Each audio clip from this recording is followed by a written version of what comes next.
Andy Serkis has been doing a lot of interviews talking about Supreme Leader Snoke. Most recently, he said he thinks the character is darker than Palpatine.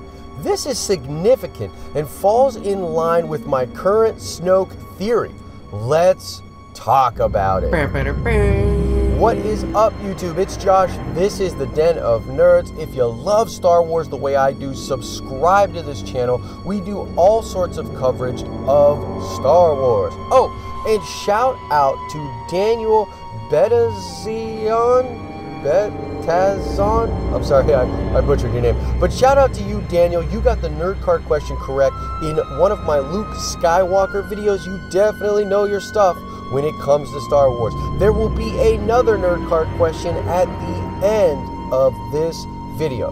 Alright guys, let's talk about Snoke. Now Andy Serkis has been saying a lot lately, as I alluded to in the intro.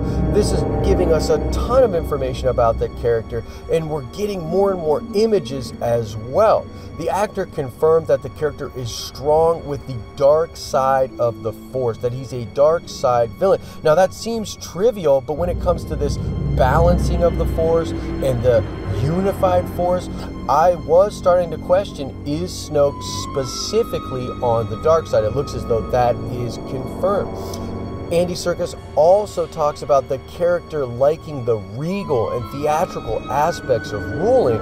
This is showcased by the Praetorian Guards, his court, and his robes and everything like that. Very interesting insights into the character. He has also said that pain and greed are the emotions behind the character's motivation, which is so freaking cool. And on top of all of that, he recently said he thinks Snoke is very dark. In fact, much darker than Palpatine.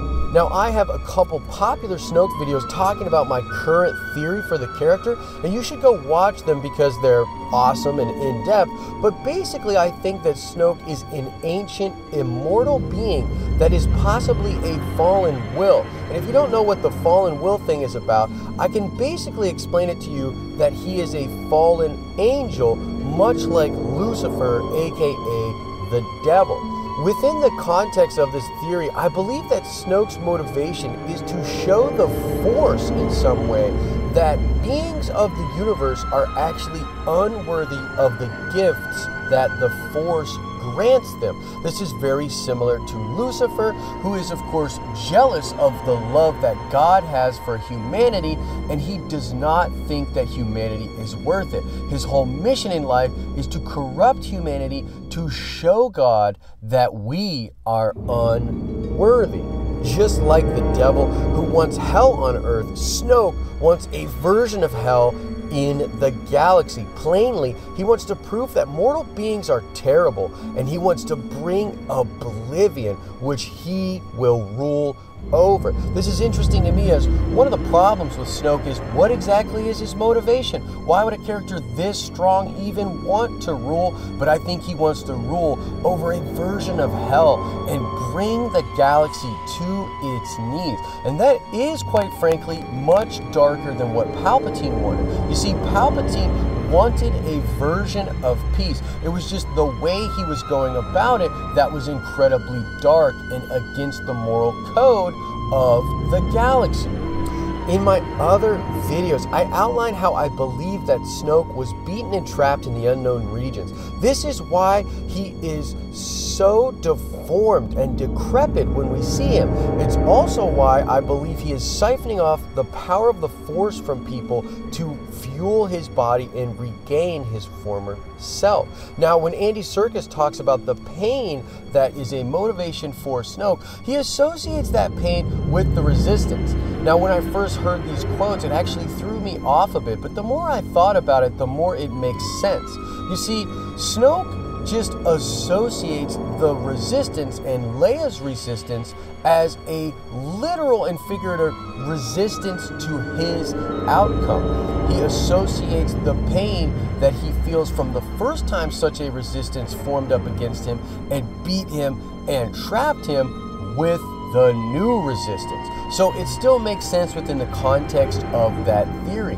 The greed part is really interesting to me too, as I think Snoke just wants to rule over all of these creatures. See, part of his corruption and fall from grace is that he is not okay with just being a being or a part of the cosmic force. He envies the possessions and pleasures that living beings feel within the living force, similar to Lucifer once again. The pain that Snoke feels from the first time he was resisted, beaten, and trapped is manifested in the hatred that he has for the resistance and for basically anybody who is opposing his new reign. Nobody who wants to undermine his agenda is safe. And man, the more and more I hear about Snoke, not only the more I'm convinced that my theory is at least partially correct, but I am loving this guy as a villain. If he's truly darker than Palpatine and just wants oblivion and is evil incarnate, man, that will be very, very interesting to see in The Last Jedi and hopefully in Episode 9. I don't personally believe that Snoke will be beaten in The Last Jedi, despite some theories and evidence in the trailers to kind of promote the contrary. I think Snoke is making it out of this one, and I think he is a force to be reckoned with.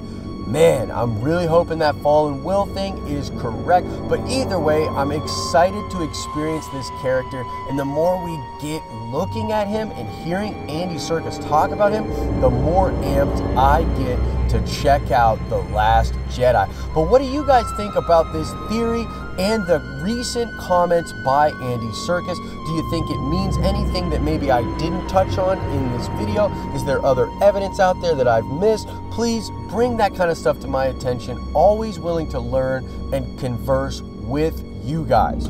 All right, let's check that nerd card really quickly.